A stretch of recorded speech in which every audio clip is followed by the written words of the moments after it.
오늘은 창세기 8장에 있는 말씀입니다. 7장의 마지막 절이 이제 물이 150일을 땅에 넘쳤더라 이렇게 기록이 되어 있습니다. 그래서 150이라는 숫자하고 40이라는 숫자하고 일주일씩 넘어가는 숫자가 있습니다. 그래서 그런 단어들을 우리가 좀 기억을 하고 이미 창세기에서 숫자를 다 사용하고 있다는 거죠. 앞으로 나올 모든 숫자들이 어떻게 사용이 되는지. 그래서 우리는 숫자의 개념으로 가는 게 아니라 그 단어, 그 숫자가 가지고 있는 단어의 뜻을 쫓아가고 있다는 것도 기억을 해야 합니다. 성경은 숫자로 가면 안 된다는 거. 압축된 단어이기 때문에 그 단어가 가지고 있는 의미를 쫓아가야 한다는 것을 기억해야 합니다. 그래서 150일 동안 물이 덮였다. 그러니까 40일 동안 주야가 오고 그것이 150일 동안 덮고 있는 거예요. 그리고 이제 8장으로 넘어오면은 150일 후에 물이 줄어들기 시작했다라고 표현을 하고 있습니다. 자, 그러면 이제 1절을 보겠습니다. 하나님이 노아와 그와 함께 방주에 있는 모든 들짐승과 가축을 기억하사 하나님이 바람을 땅 위에 불게 하심에 물이 줄어들었고.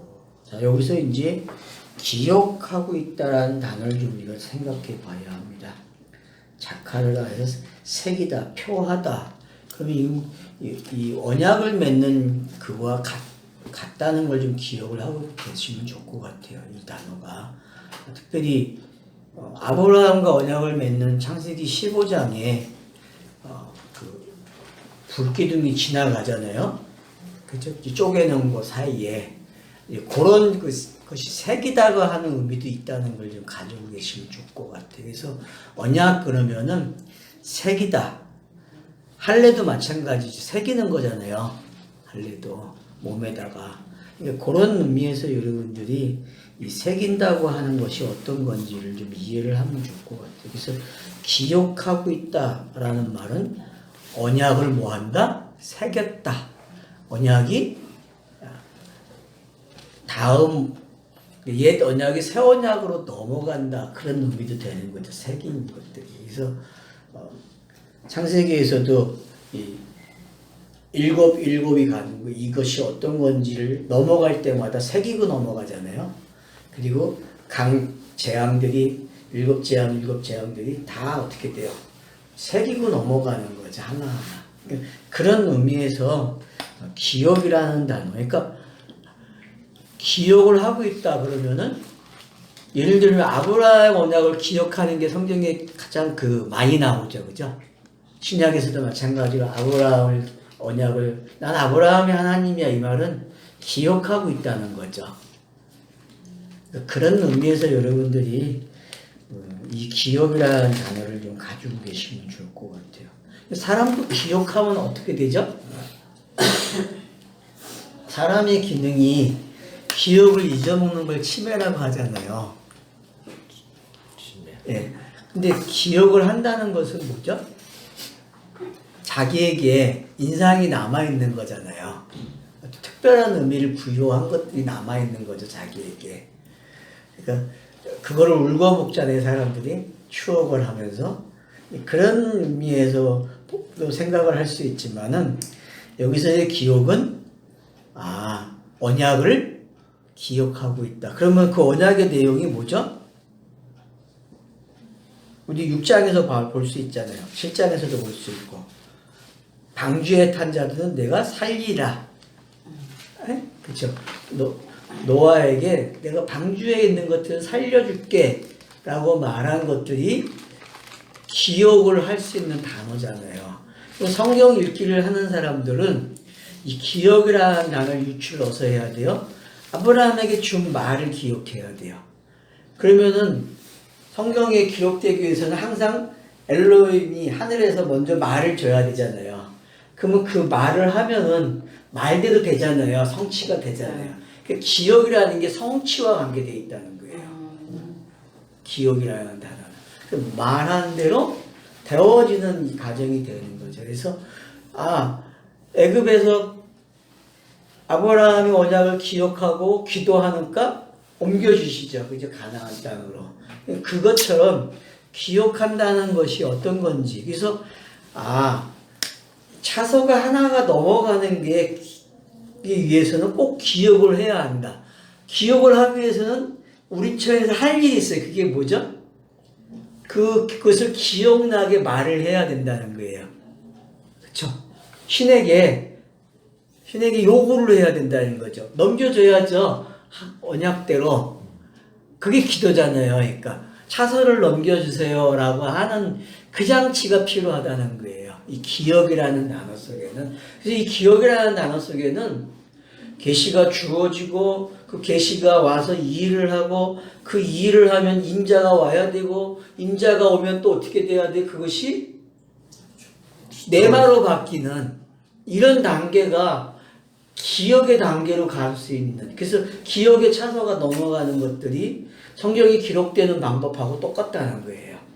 이렇게 여러분들이 인지를 하시게 되면 지금 여기서 기억하고 있다. 그리고 바람을 땅 위에 분다. 그러면 이제 우리는 바람이 뭔지 알아요. 창세기 1장 2절에서 하나님이 신으로 기록되어져 있고 3장에서는 저녁에 바람이 불었다고 하거든요. 그죠? 그 바람이 이제 여기서도 또 바람으로 등장을 하는 거예요. 그래서 성경에서는 바람 그러면 다 뭐예요? 성령을 가리키는 의미가 있다고 볼 수 있죠. 그래서 성령의 시대가 지금 시작되고 있다. 율법이 넘겨졌죠. 그죠? 율법이 스타로스 세워주고서 성령의 시대로 넘겨주는 걸 기억이 장치로 넘어오고 있다는 걸 알 수 있는 거죠. 누아흐가 등장함으로써 바람이 불어서 물을 어떻게 했다? 줄어들게 하는 현상이 드러나는 거죠. 그래서 물이 충만하게 재앙이 임했는데 저주가, 그 충만한 저주가 이제 스타로스가 세워지면서 어떻게 돼요? 싹 사라지기 시작하고 있는 거죠. 근데 그것도 150일의 시간이 필요한 거야. 150일이 찼는데 150일이 또 기다려야만 되는 거야. 그러면 이제 이 150이라는 숫자가 뭔지 알겠죠? 150이 죽이는 시간이었고 살리는 시간이죠. 그러니까 무덤에 들어가서 3일 동안 있는 그 시간이 150의 시간이에요. 시간으로 보면은 역사 속에서 우리가 크로노스로 150을 보면은 예수가 무덤에 들어가 있는 시간을 뭐라 그런다? 150이라고 하는구나. 그렇게 이해를 하셔도 되는 거죠.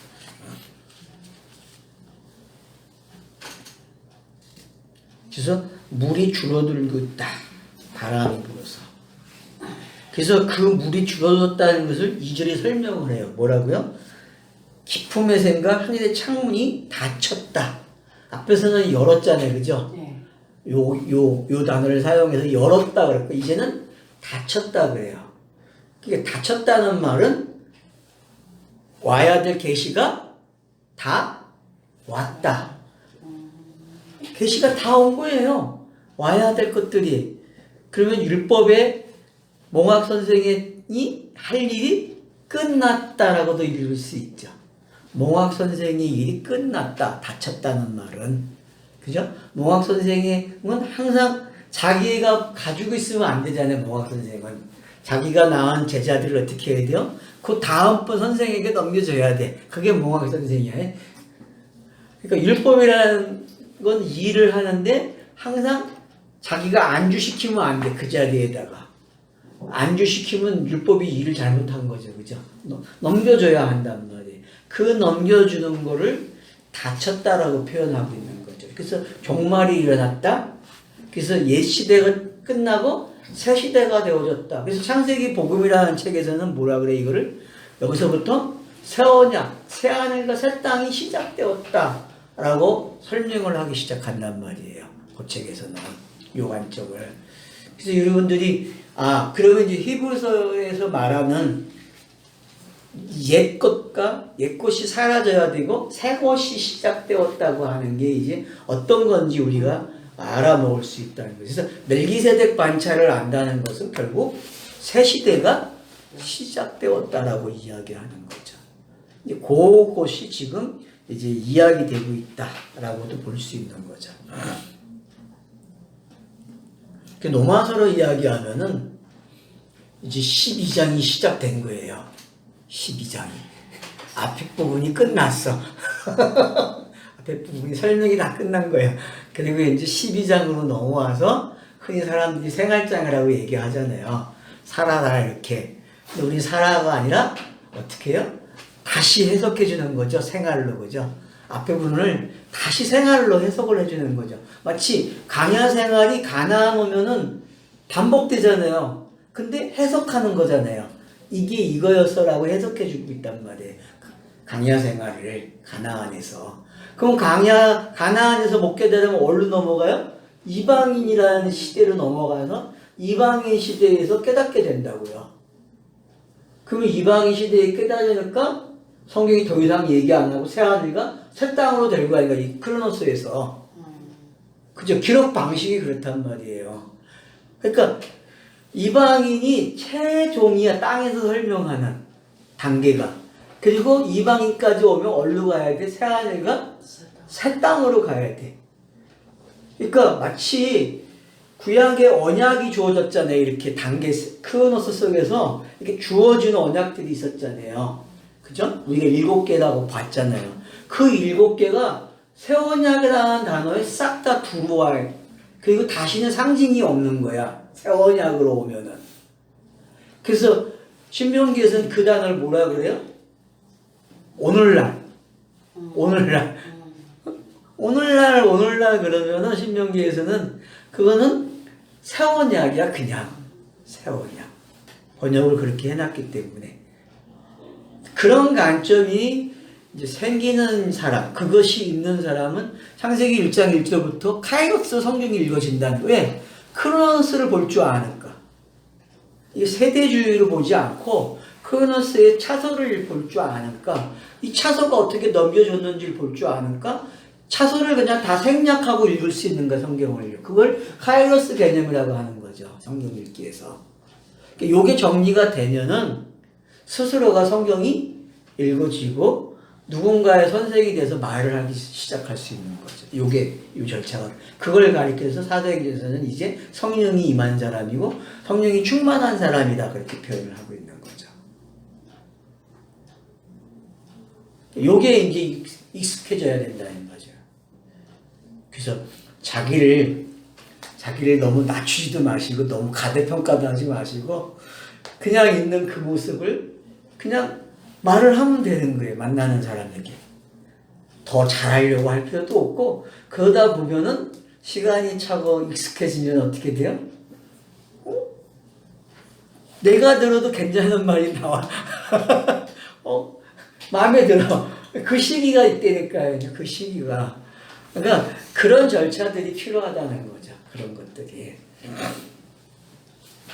그래서 기품의 샘이 닫히고 하늘의 창문이 닫혔다. 이 말은 뭐예요? 하나가 됐다.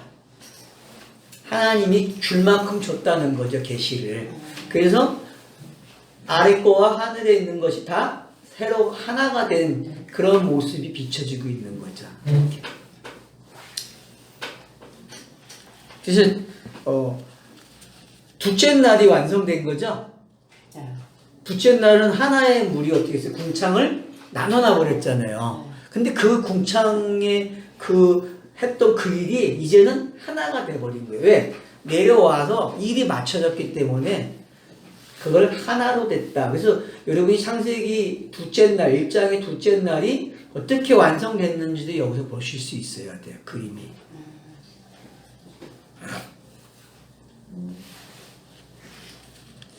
자, 그래서 3절에 보면 물이 땅에서 물러가고 점점 물러가서 150일 후에 줄어들고, 자, 이제 세례가 확실하게 드러났죠. 그죠?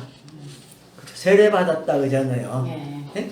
노아가 세례를 받았다고 했는데 그 세례가 바로 이런 거라는 거죠. 이렇게 표현되고 있다는 거예요. 이 세례는 앞으로 아브라함에게 할례로 가는 거죠.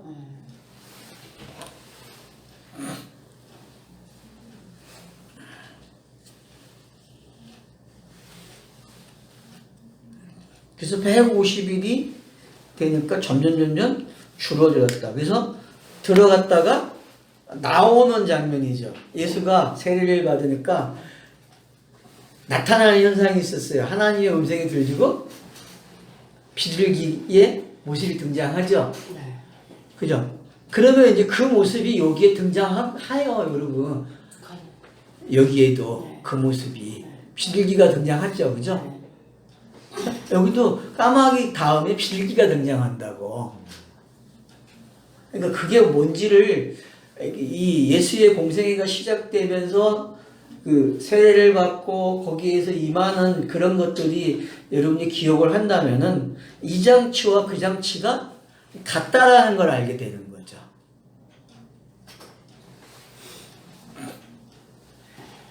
그래서 이렇게 새 시대가 열렸다는 것은 성경에 기록되는 새 시대에서는 항상 복선을 가지고 간다는 거예요.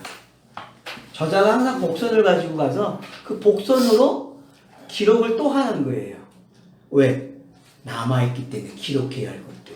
여기서 끝을 냈지만은 내용상 끝이야까지 왔지만은 더 해줄게. 왜? 설명이 더 필요하기 때문에. 너네가 이해를 하려면은 더 필요해. 그래서 더 기록을 하는 거예요, 성경이.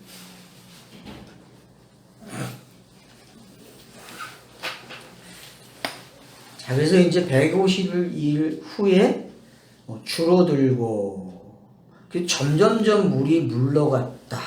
그리고 점점점 물이 드러났다는 말은 여러분 신학적 차원으로 읽어야 돼. 신학. 구약은 물이 어떻게 해요? 차는 거야.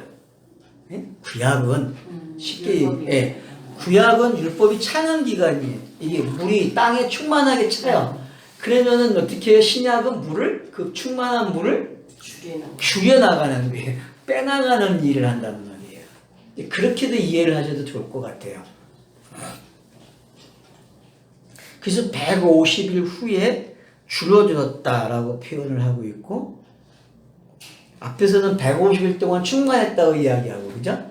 그런데 150이라는 숫자가 한편에서는 이렇게도 사용하고 한편에서는 이렇게 사용하는 게 둘 다 뭘 의미하고 있어요? 완료된 것을 설명하고 있다. 땅에서 완료되는 게 어떤 거고 그 완료된 게 올라가는 게 애틀을 타고 올라가는 게 어떤 건지 내려가고 올라가고 하는 게 잘 설명되고 있다는 걸 알 수 있죠.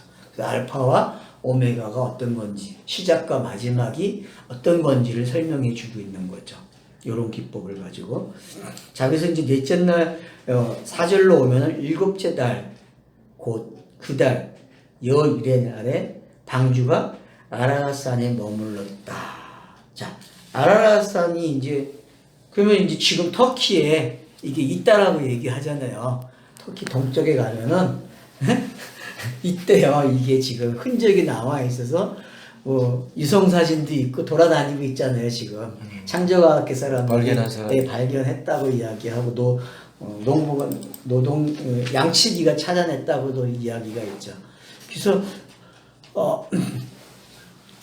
터키와 아제르바이잔 사이에 아르메니아의 고원 지방에 위치한 아라랏 산맥의 한 봉우리로 추정된다. 그렇게 이야기를 해요. 학자들이. 학자들이 이제 그렇게 추정을 하고 있는 거죠. 추정이고, 우리는 아라랏이라는 뜻을 찾아가야 되죠. 그죠? 그 뜻이 어떤 건지. 뭐라고 돼 있습니까? 아라랏산이. 이거는 그냥 외래어라고 돼 있는데. 그쵸. 그냥 외래어로 등장했다 그러죠. 그래서 이제 사람들이 이럴 때에는 파자를 해서 쫓아간단 말이에요.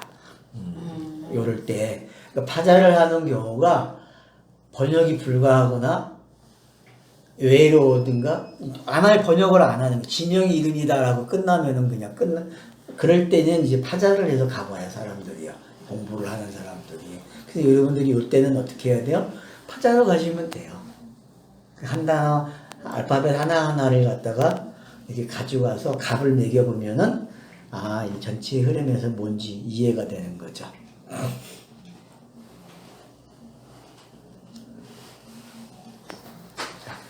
그러니까, 아라삿산에 머물렀다는 얘기는 성전이 시작되고 있는 거죠. 새로운 성전이. 에덴이라는 성전이 뭘로 바뀌었어요? 땅으로 왔죠? 추방당하면서 동쪽에서 시작된 그 땅. 그게 성전의 개념이었고, 아라рат산도 노아의 방주가 시작하는 땅에서의 성전이라고요. 새롭게 시작되는 성전. 그러니까 이 아라рат산은 요한계시록이 새하늘과 새 땅으로 봐도 괜찮다는 거예요.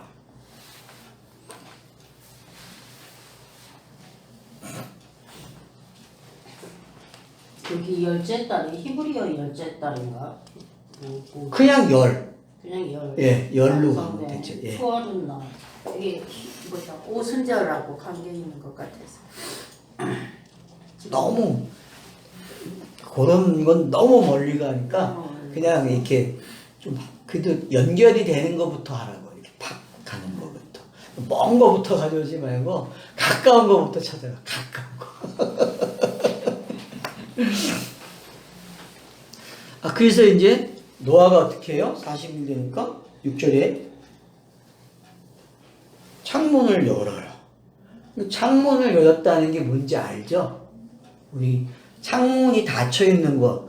그래서 문도 노아의 방주도 문을 닫아버리잖아요. 그 닫는 개념이 어떤 건지 우리가 이해하잖아요. 그래서 요한계시록에서는 닫힌 문을 어떻게 해요? 불겨서 열어달라고 하는 장면도 있잖아요.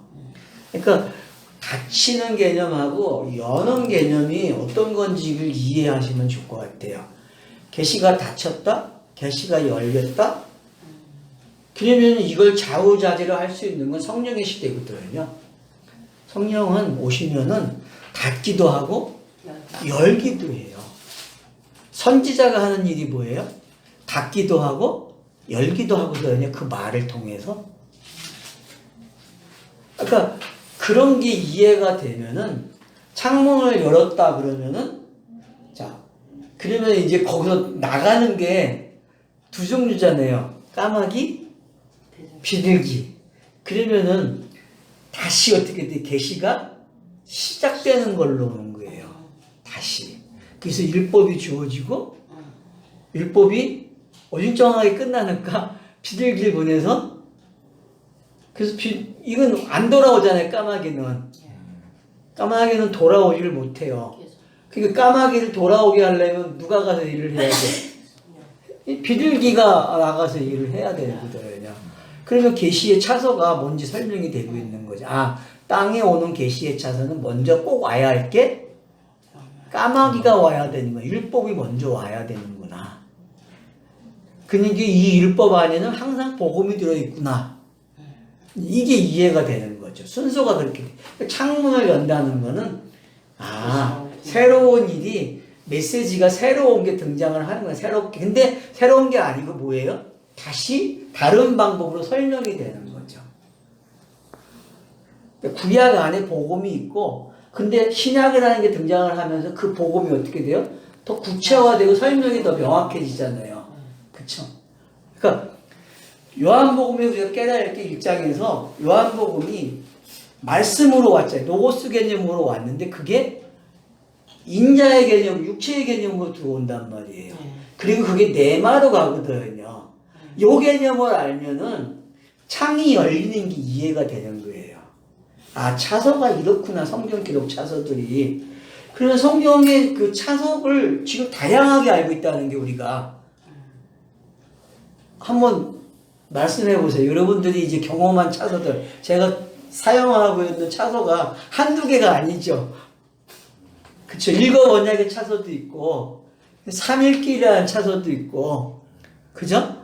그런가 하면 또, 열로 가는 차서도 있었고, 열두 아들로 가는 차서도 있고, 뭐 장자가 죽고 예, 사자가 예, 그런 것도 차서고 다 등장을 한다는 거예요. 기록 방식에서. 근데 이게 전부 다 하나를 설명하고 있다는 거야. 다 하나로 온다는 거야. 일로.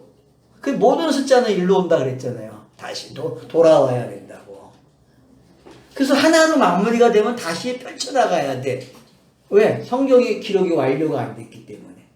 그래서 기록이 완료가 될 때까지 항상 이런 차서들을 사용하고 있다는 거죠. 그걸 우리는 반복이라 그러고 성경의 적용이라 그러죠. 적응한다 그러죠. 각 시대에 맞게끔 적응을 하는 거야, 성경이. 계시디가 각 시대에 딱 옷을 입혀 그 시대에 맞는 옷으로 등장을 하는 거예요. 그 시대의 이해 차원으로.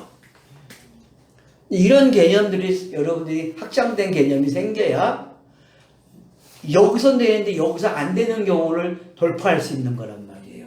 하나만 알면 돌파가 안 되는 거야. 근데 이런 다양한 것들을 아니까 여기서 이런 방법으로 기록했으니 요런 방법으로 돌파하는 거 아니에요? 정답은 아는 거야. 예수 그리스도라는 걸 아니까. 돌파하는 방법만 바꾸면 된단 말이에요.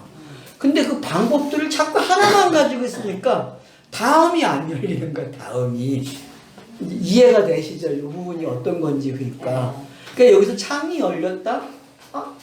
닫았는데? 이 시간에는 닫히는 시간이 있구나. 그럼 혼돈과 공허는 닫혀있는 시간이네. 그래서 혼돈과 공허로 시작을 하는 거야. 그래서 그 닫혀있는 걸 어떻게 해야 돼요? 깨야 돼. 그러면은 그 용어가 있잖아요. 안에서도 깨야 되고 밖에서도 깨야 한다는 거 우리 한문 내자 봤잖아요. 그 단어라고 이게. 그래서 서로가 어떻게 해요? 나 깨서 나와야 돼. 깨줘. 밖에서도 엄마가 깨줘. 서로 깨줘야 그 알 상태에서 깨고 나오는 거란 말이에요. 그러면 깨고 나오면은 아이로 시작을 하니까 아이에 맞는 메시지가 있을 거란 말이에요. 청년이 되면은 청년의 메시지가 있고, 이거를 성경이 어떻게 해요? 복선을 가지고 계속 끌고 가는 거야. 이 복선으로 가고, 이런 기록 방법을 이해하시게 되면은, 이거는 일반적인 책도 마찬가지라는 거예요. 책도 똑같이 방법으로 기록이 되고 있다는 거죠. 그러니까 이런 원리를 여러분들이 파악하고 계시게 되면은 성경 읽기는 되게 쉬워질 수 있고 친근감이 있게 읽을 수 있다는 거죠. 멀지가 않다는 거죠. 나와의 이야기 속에서. 그래서 창문을 열었다. 그리고 까마귀를 내놨다.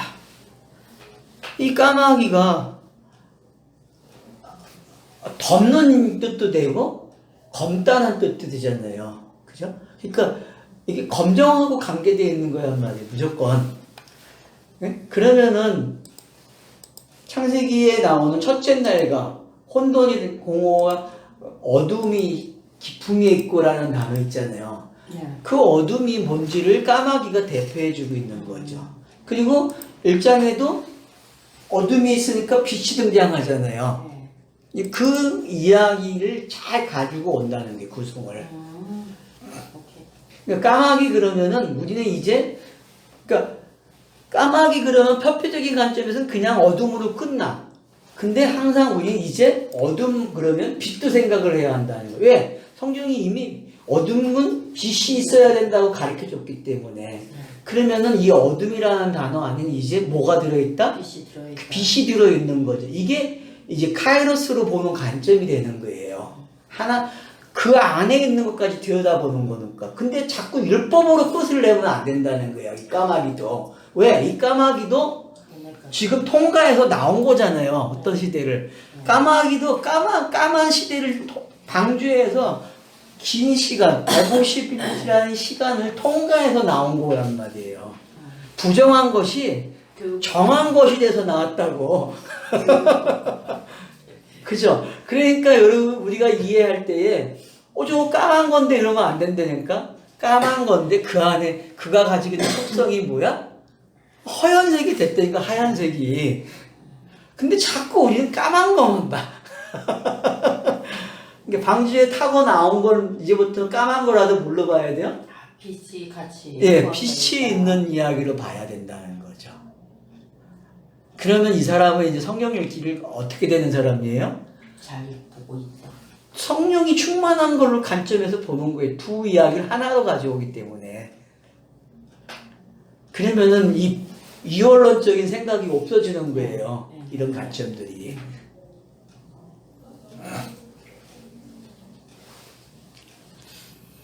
그래서 까마귀가 물이 마를 때까지 어떻게 해요? 왕래를 해요.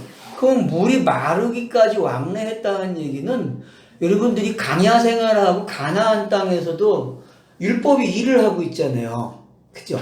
그러면은 그 일을 하는 게 앞에서의 그 깜깜이 시대의 까마귀가 설명하는 방식하고 강야 시대에서 넘어와서 율법이 일하는 거하고는 달라요, 의미가. 마찬가지로 가나안에서 일하는 방법이 다르고.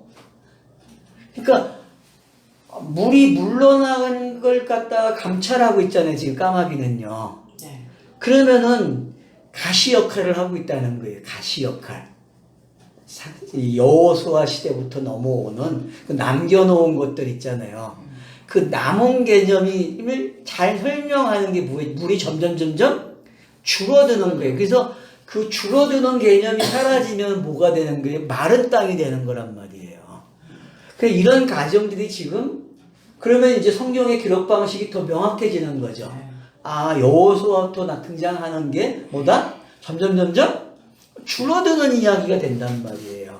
그 사무엘상 정도 오니까 어떻게 돼요? 이야기가 거의 다 줄어든, 물이 없어진 상태, 재앙의 물이 사라지고 성령 충만한 시대에 사무엘이 등장한단 말이에요. 그걸 이해를 하게 되니까 마른 땅 위에서 새로 시작되는 게 어떤 건지 알게 돼요. 앞에서의 마른 땅은 어땠어요, 여러분?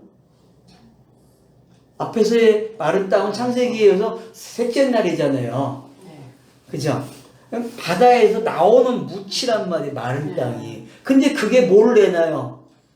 세 단계를 내놓는다고, 차소가. 열매라는 단계까지 온단 말이에요. 푸른 풀에서 채소로 와가지고, 나무가 돼서 열매가 맺는 그 단계로 오고 있단 말이에요. 그 이야기가 지금 요 안에 있는 거예요. 그래서 까마귀 지나가고 비둘기 지나가니까 문을 열고 나와요. 창문이 아니고. 그러니까 창문을 열었다는 거는 아직 문이 열리지 않았다는 거예요. 그렇죠? 그러면 대로를 열어주는 게 준비되고 있는 거죠. 지금 창문하고. 창문이 비둘기하고 까마귀가 왔다 갔다 왕래한다는 이야기는 문을 열 준비를 하고 있는 거예요. 그러면 요한이 예수에게 넘겨주기 위한 구약이 완료되는 그 세례 요한의 모습이 여기도 또 담겨 있다는 거예요. 요 장면에도. 이런 것들이 유추가 되면은 성경은 너무 재미나게 읽어진다는 거죠. 이런 것들이.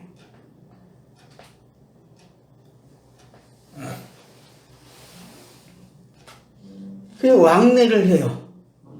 자, 그러고 나서는 8절에 보니까 그가 또 비둘기를 내놓아.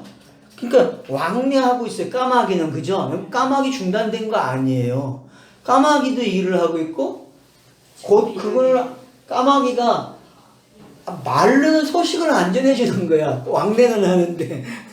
그러니까 징조를 봐야 되잖아요. 그죠? 그러니까 여러분 징조라는 게 어떤 건지 알아야 돼. 그러니까 예수가 와가지고 이적을 일으키는 게 어떤 건지 아셔야 돼요.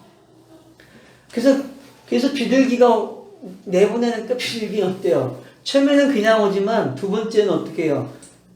감람나무 잎을 가져온단 말이에요. 그리고 완전히 마르니까 안 돌아와요. 그러면은 성경이 요런 차서로 기록되고 있다는 걸 알게 되는 거죠. 그래서 성령이 임하는 것도 사도행전에서는 어때요? 차서적인 임함이잖아요. 제자들에게 임하게 되고 3,000명에게 임하고 이런 표현들 어떤 건지 이해가 되면은 그 표현 방법들이 이미 창세기에 이 노아의 홍수에 나오는 장면도 다 들어있다는 거예요, 지금. 새로운 이야기가 아니라는 거죠. 그래서 해 아래 새 것이 없다 그러는 거예요. 이미 다 언급된 것들이기 때문에. 그게 어떤 건지를 이제 이해가 되면은 이제 아는 거죠. 그래서 물이 줄어들었는지를 알고자 했대야 그랬어요. 이게 비둘기는 뭘 가르쳐줘요? 물이 줄어드는 현상을 가르쳐주는 거예요. 그러면은 율법이라고 하는 몽학 선생이 줄어든다는 이야기죠. 그죠? 네. 네? 그러면 율법이 하는 일이 점점 사라지고 있다는 거예요. 내게 율법이 했던 일들이 하람을 일으켰던 것들이 이제는 매일같이 일어났던 하람이 어떻게 돼요? 이제는 줄어들어. 띄엄띄엄 일어나는 거예요. 띄엄띄엄. 그 띄엄띄엄 일어나는 표현이 된단 말이에요. 그런 성경의 기록도 보세요. 양이 얼마큼 왔다는 걸 알려주는 거잖아요. 기록 방식이. 지금 기록 방식이 띄엄띄엄 기록됐다는 얘기는 거의 완료 상태에 와 있다는 거야. 성경의 기록이. 그런 표현으로도 읽게 되면은 성경 전체가 어떻게 되어 있는지를 요거만 가지고도 볼 수 있다는 거예요. 요거만 가지고도.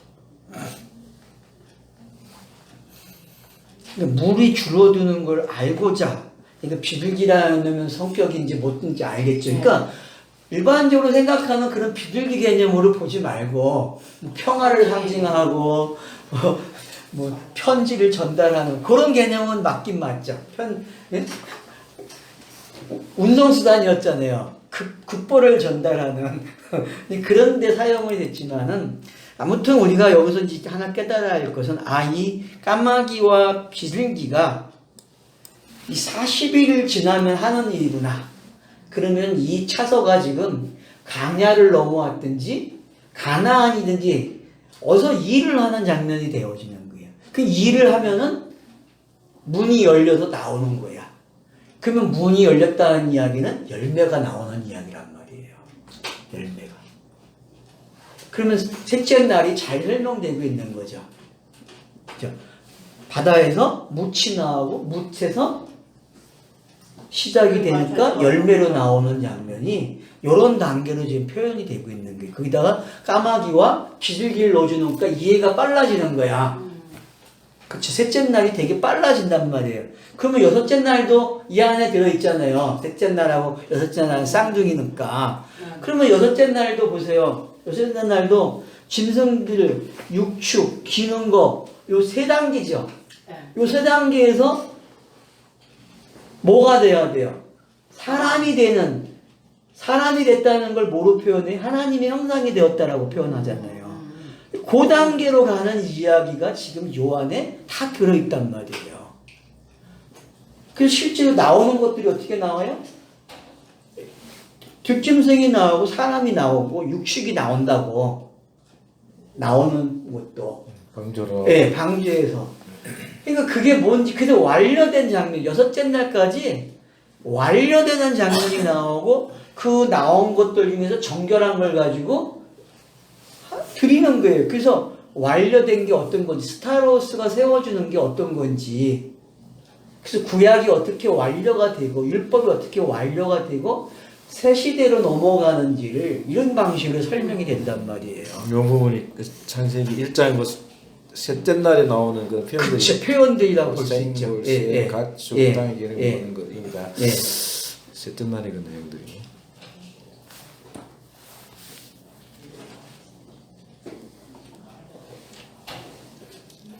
그래서 7일을 기다려요. 여기 보면은. 그래서 이제 온 구절에 보니까 온 지면에 물이 있으므로 발붙일 곳이 없다. 찾지 못했다. 여러분 이런 장면이 강야에서 읽어지니까 여호수아에서 읽어지니까 여러분들은 사사기에서 읽어져요. 사사기에서 보이고요. 사사기에서도 보이죠? 사사기 어때요? 발붙이려 그러면 가시가 와가지고 공격을 하고 발붙일만 하면 가시가 와가지고 그런 장면들이 이렇게 표현이 되고 있는 걸로 볼 수 있다는 거죠.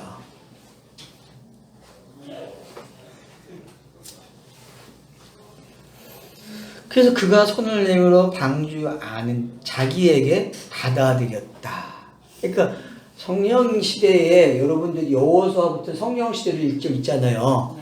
우리가 그 시대에 요것처럼 되는 거예요. 이렇게 요것처럼 비둘기가 하는 것처럼 왔다 갔다 하면서 연결을 해주고 있는 거예요. 그래서 창문에서 하는 일이 이런 거예요. 예? 창문에서 하는 일이 이렇고 문이 열리면 끝나는 거야. 닫힌 문을. 그러니까 항상 닫힌 문을 열기 위해서는 중간에 창문이라는 게 있어야 되는 거예요. 창문. 그래서 혁명은 어때요? 창문이 없이 문이 열리는 거잖아요. 혁명은. 전쟁도 마찬가지고. 맞죠? 역사 속에서 혁명이나 전쟁이 일어나는 거는 창문이 없어. 창문이. 그냥 가버리는 거야. 이걸 전쟁이라 그러고 혁명이라 그런다고. 성경도 어떨 때에는 어떻게 해요? 이게 없이 그냥 전쟁으로 간다니까. 근데 이게 없는 게 아니에요. 있어요. 계속 말을 줘요. 선지자에게 말을 줘가지고 너네 멸망한다. 전쟁이 일어난다. 전쟁이 일어난다라고 하는 그 신호를 주죠. 그런 기록 방법도 있다는 거예요. 이 기록에서. 그러니까 그런 걸 이해를 하시게 되면은 지금 비둘기가 왕래하고 있고 쉴 곳을 찾지 못했다고 하는 단계가 어떤 단계인지 이해가 되는 거죠. 애굽 같은 경우는 완전히 쉴 곳이 없는 곳이잖아요. 그쵸? 애굽 같은 경우는. 그러니까 자기의 이해도에 따라서 자기의 상태에 따라서 애굽이 될 수도 있고 광야가 될 수 있고 가나안도 될 수 있고 이방인도 될 수 있는 거예요. 어디까지 오셨어요? 가나안에서는 율법을 받았으니까 못 받을 때도 있었고. 가나안에서 율법 받지 않지. 시내산에서 받지. 시내산 강야 시내산에서 처음에 율법 받잖아요. 종려나무 밑에서. 자, 그래서 10절에서는 7일을 기다렸다 그래요. 7일 기다렸다는 말은 언약이 이제 완성된 거죠. 안식이 시작되는 거죠. 그죠? 그래서 기다리니까 비둘기를 방주에 넣음에 저녁 때에 그에게 돌아왔다. 그러니까 7일이라는 게 끝나는 게 저녁이 끝나는 그러면 이제 아침이 되겠죠. 그죠? 돌아왔으니까 저녁에 돌아왔으니까. 그러면 보세요.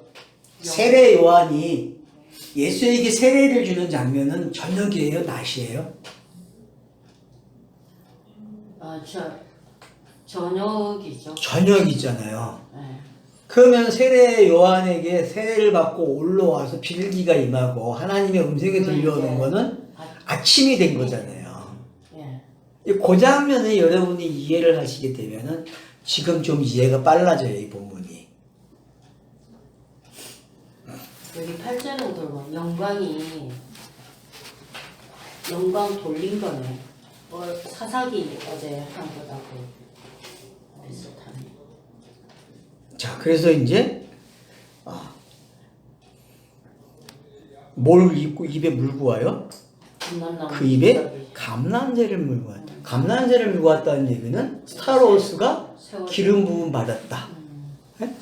스타로스가 기름 부음 받은 거예요. 감람나무는 기름과 관계되어 있으니까. 네. 그런 기름 부음 받은 자가 나타난 거예요. 세례를 받고서 딱 등장했단 말이에요, 예수가. 네? 그래서 하늘에서 음성이 이건 내 사랑하는 아들이야. 너희 그의 말을 들으라. 그 상징으로 비둘기가 쫙 임해준단 말이에요.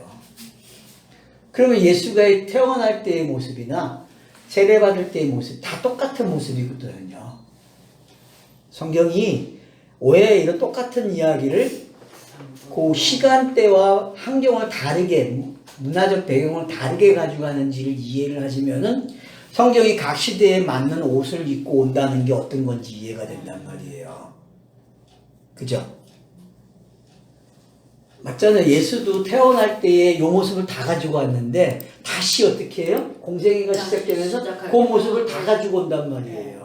그러니까 이런 표현들이 이해가 되면은 성경의 차선은 항상 지켜지고 있구나. 그러나 문화의 배경은 다르게 가져오는구나.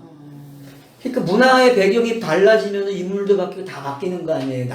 모든 게. 근데 우리는 착각하는 거야. 이거 다른 이야기네 이렇게. 그게 아니라 그것만 바뀐 거야. 메시지는 같은데 전달하는 방법만 바뀐 거란 말이에요. 장소가 바뀌고. 그런 기법을 알고 있어야만 성경이 반복되고 성경을 어떻게 해석해 주는지를 알게 된단 말이에요. 그게 이제 크로노스 속에서 보이기 시작하게 되면은 그 사람은 성경을 카이로스도 읽는 방법을 터득한 사람이 되고 그 결국은 어떤 구조든지 간에 크로노스를 아니까 차소를 아니까 그냥 뛰어넘어서 카이로스로 가는 거예요. 차소가 없이.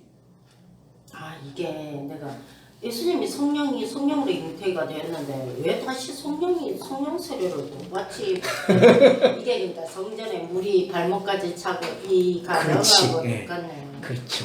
네, 그렇게 이해를 하시면 돼요. 그러니까 지금 여기에 얼마나 많은 내용이 들어와 있는지 알겠죠. 그러니까 이 장면에서도. 예수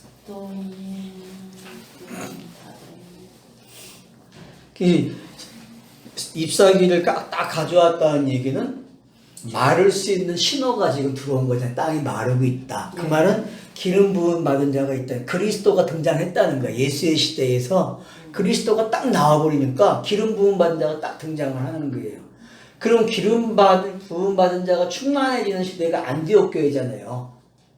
그래서 그리스도의 부흥이 그건 충만한 거야. 그리스도라고 하는 것들이 충만해진 거야.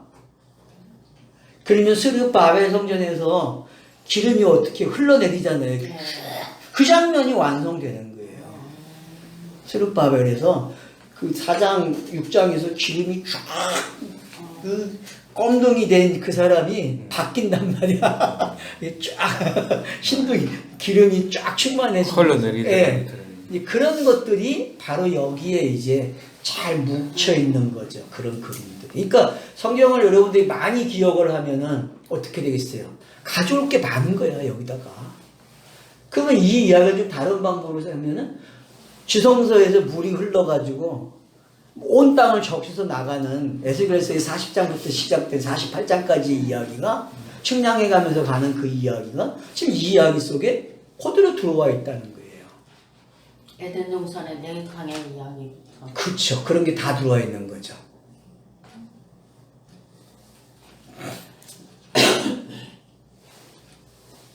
이제 감람나무 이제 이해가 되죠. 감람나무를 가장 구약에서 설명 잘한 게 스가랴서예요, 여러분.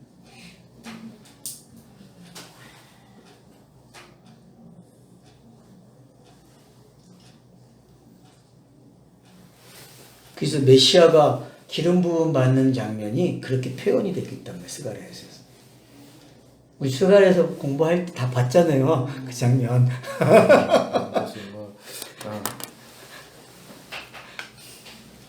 여호수아가 뭐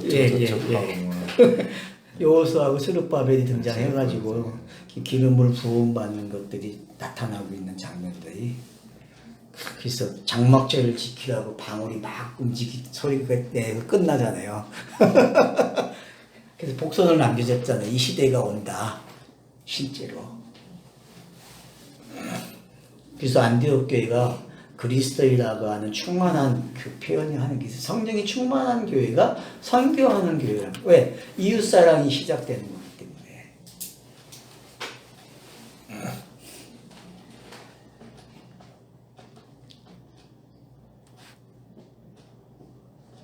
그래서 노아는 알아먹어요. 왜? 노아는 어떤 사람이에요? 지금 이 모든 과정을 체득한 사람이잖아요.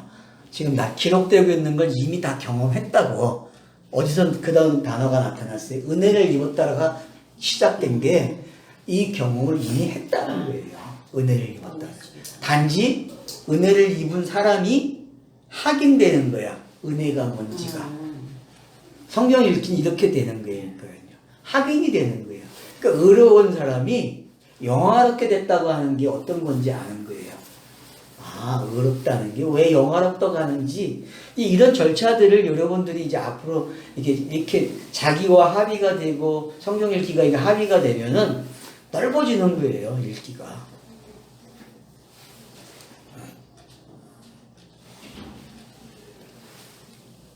또 7일을 기다려 비둘기를 내놓음에 다시는 그에게 돌아오지 아니하였다. 왜? 자기 역할이 끝났다는 거예요. 그래서 차선은 꼭 잊지 마세요. 차선하는 거는 돌이켜보면 안 되는 거야. 자기 역할이 끝나면 사라져야 돼. 알았죠? 차소가 하나 넘어가잖아요? 근데 자꾸 밀어낼 때가 뒤돌아보고 애굽 강야에 왔는데 애굽을 추억해 먹을 거를. 그러면 안 되는 거야. 소음기둥 된다면서.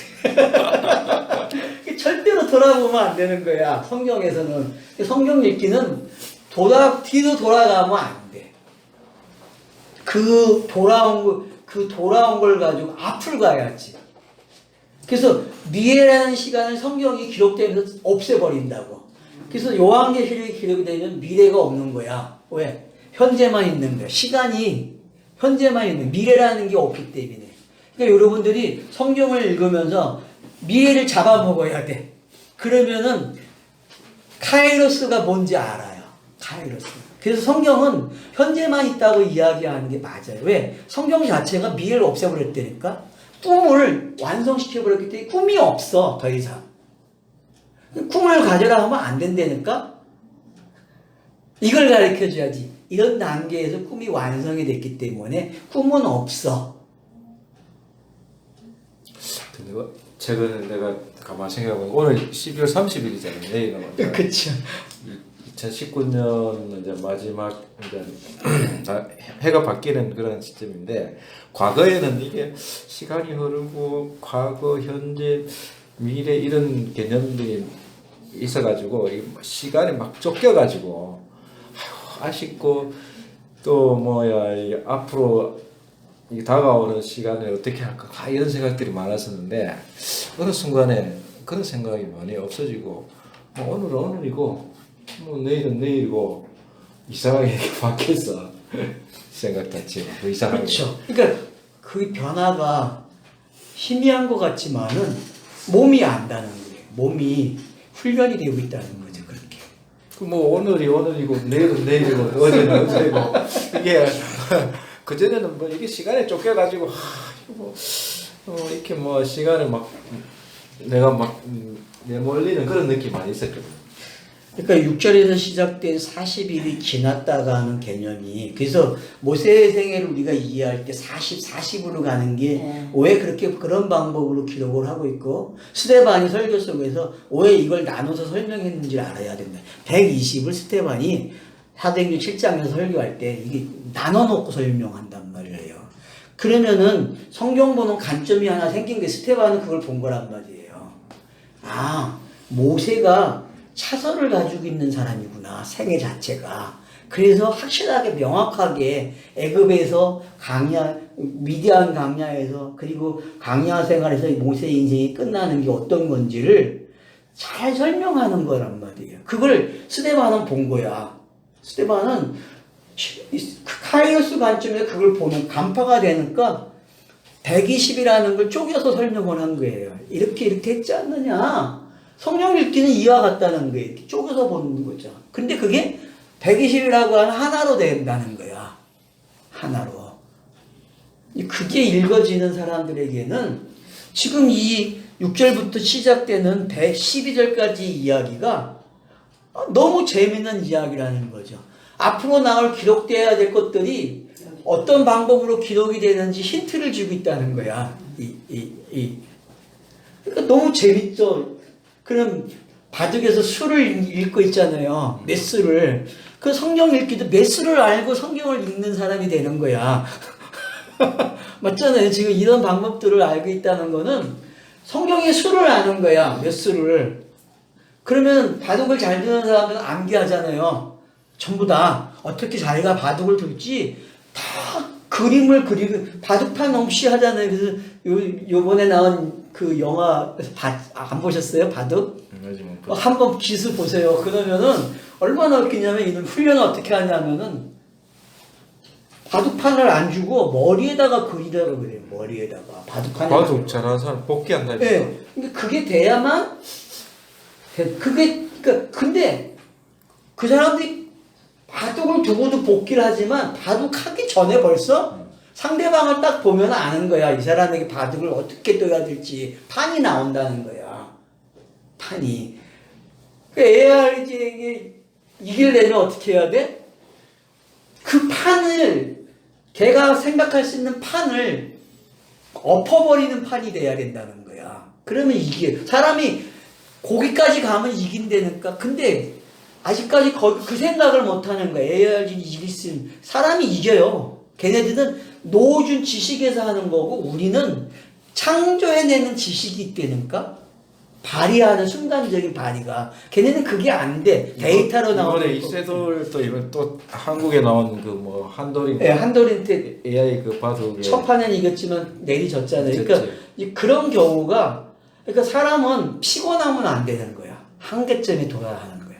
그러니까 피곤하지 않은 그 AI는 지금 모든 그 경우의 수를 네, 다 이미 가지고 나온 것들을 습득해 가지고 이제 이게 들 하고 그걸 이기려 하면은 지금 기존에 있는 가지고는 안 되고 창조해내는 새로운 창조를 해야 이길 수 있다 이 말이잖아요. 새로운 프레임이 등장해야 된다는 거죠. 패러다임이.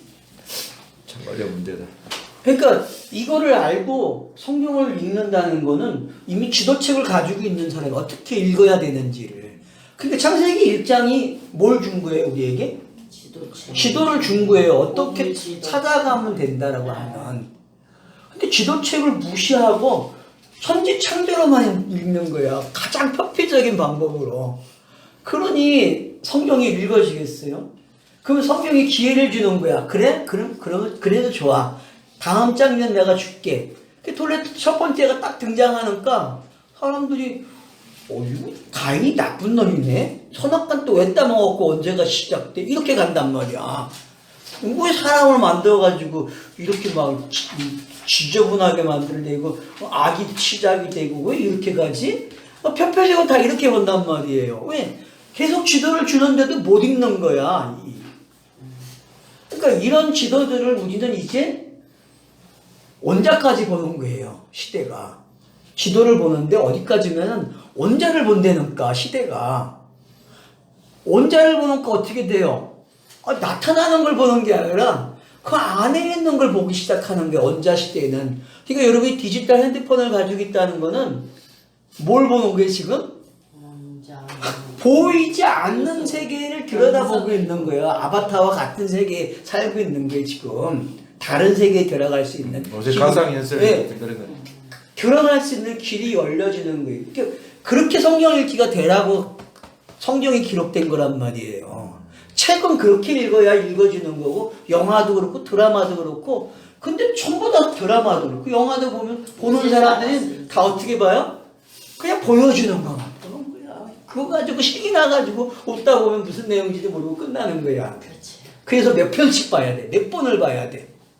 영화도 잘 보는 사람은 이런 장르로 보고 이런 장르로 보고 이런 장르로 보고 이런 장르로 보고 한 10번 이상 봐야 똑같은 걸 계속. 계속 봐야만 이 감독이 만들고자 말하고자 하는 말이 들리기 시작한단 말이에요. 그렇게 성경이 체득돼야 되는데 얼마나 성경 공부하는 사람들이 교만하냐 하면은 그 과정도 없어. 그냥 와서 먹으려고 그래. 그것도 걸치지도 않고 그냥 와서 먹으려고 하는 거야. 이러니 뭐가 돼요? 안 되는 거죠. 그러니까 더 안 보여. 그러니까 이런 것들이 왜 이 학교를 가는 이유가 초등학교가 있고 중학교가 있고 고등학교가 있고 대학교가 있는 이유가 있잖아요. 그것처럼 성경 읽기도 다르다니까요. 이게 지금 제가 하는 방법은 대학을 졸업해서 대학원을 졸업해가지고 모든 걸 습득한 가운데서 보는 관점이야. 토탈이야, 토탈 책 읽기라고 지금 하고 있는 방법이. 그래서 제가 성경 몰입학교 그러는 게 왜? 그 방법을 다 사용하는 거기 때문에. 사람이 사용할 수 있는 방법을 다 사용하는 거예요, 지금은요. 그런 관점을 여러분들이 이해해 주셔야 된다는 거예요. 그러니까 6절에서 12절에 있는 내용이 탄탄하다는 거야, 아주 그냥. 단순한 내용이야. 방주에서 이제 물이 마른가 확인하기 위해서 까마귀 내놓고 비둘기 내놨네. 이렇게 볼 수도 있고, 어떤 사람은. 그거를 그냥 앞에 기록된 것들을 하나하나 찾아가지고, 그래, 이 이야기가 이렇게 단순하게 표현됐구나. 이렇게 표현이 됐네? 성경이 이렇게 되어 있구나. 압축을 얼마나 시켜놨는지 이제 보게 되는 거죠. 그 진공 상태예요. 성경은 진공 상태라고. 공기가 들어가면 어떻게 돼요? 진공 상태가 부풀어 오르잖아요. 요즘 압축 되게 잘하잖아요. 매트리스를 압축을 해갖고 보내주잖아요. 그러면 펼치면 얼마나요? 그리고 단단해져가지고 들어가지도 않아. 압축, 그만큼 압축. 이 정도로 그거보다 더한 압축이 성경에 돼 있다는 거야. 성경이. 근데 그 압축을 공기를 안 넣어. 공기를 안 넣고 압축된 것만 보는 거야. 이러니 이거 거꾸로 됐으니 어떡하냔 말이야. 그러니까 6절로 12절에 있는 말씀이 정말 많이 보셔야 된다는 거예요. 제가 얼마나 다양하게 말을 했는지 기억하셔야 돼요. 지금 이 6절에서 12절을 가지고. 앞에도 그랬고. 그러니까 이게 지금 한 프라그가 넘어가면서 양이 그리고 차소가 어떻게 넘어오는지 한 프라그는 넘겨주는 차소잖아요. 일반적으로 봤을 때에 문단이 넘어가는 이야기이기 때문에 그러면은 이 문단 하나가 어떻게 넘겨주고 있는지 보게 되면은 새하늘과 새 땅이 어떻게 열리는지를 잘 설명해 주고 있고 영이 되는 이야기가 잘 설명되고 있는 거죠. 이걸 구원받는 이야기라고 설명하는 거죠. 예수가 그리스도가 되는 이야기죠.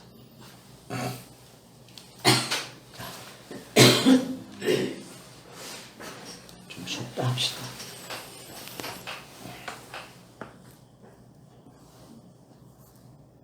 더 하면 안 됐네. 딱 1시간 1분이네.